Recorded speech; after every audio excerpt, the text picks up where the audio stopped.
we see a spaceship. And I'm gonna turn this around just a little bit. Iridani Princess.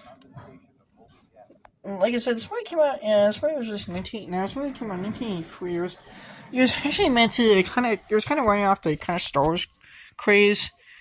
Now, I mentioned this quite a few times, but in the late 1970s and early 1980s, after a huge success of the original Star Wars, there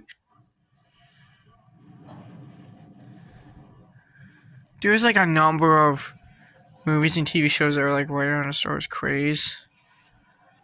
You had the original Battlestar Galactica series. You had Buck Rogers' 25th Century. Yeah, the first Star Trek movie, Star Trek Motion Picture, Black Hole.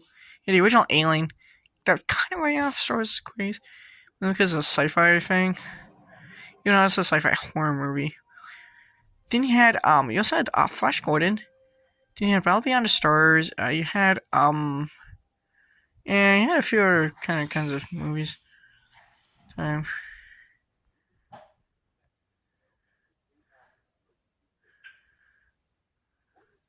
this movie came out in, like I said, it came out in 1986. It was kind of trying to read. Well, at the same time, you also had Krull too, but it was more of a science fantasy thing. This is just a straight up sci-fi thing. There was like a science fantasy with like a planet. It looks like a medieval planet. Now, this movie was kind of seen as coming out kind of late in the Star Wars craze, during the Star Wars craze. It was coming out kind of late during the Star Wars craze. It's kind of seen as an attempt to kind of get some of the last kind of ounce of kind of Star Wars money. Star Wars kind of mockbuster money. Now, this movie actually has quite a cult following, except that when it came out, it kind of got criticized. It was just lampooned as yet another Star Wars ripoff. But this thing is actually quite notable for being Molly Wheelan's feature film acting debut. Yes, this was Molly Wheelan's first ever movie.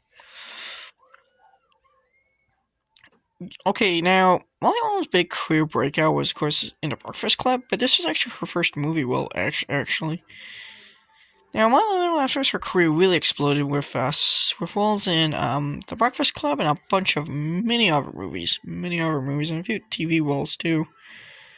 Now, this movie also starred Pierce Strauss. Now, Pierce Strauss, he voiced the character in The Secret of NIMH, if anyone remembers it. The original Secret of NIMH, if anyone remembers that movie. He's also been in a bunch of other things. He's had a lot of TV roles. I think he had a role in one of the CSI shows, in an episode of one of the CSI shows, if I'm not mistaken.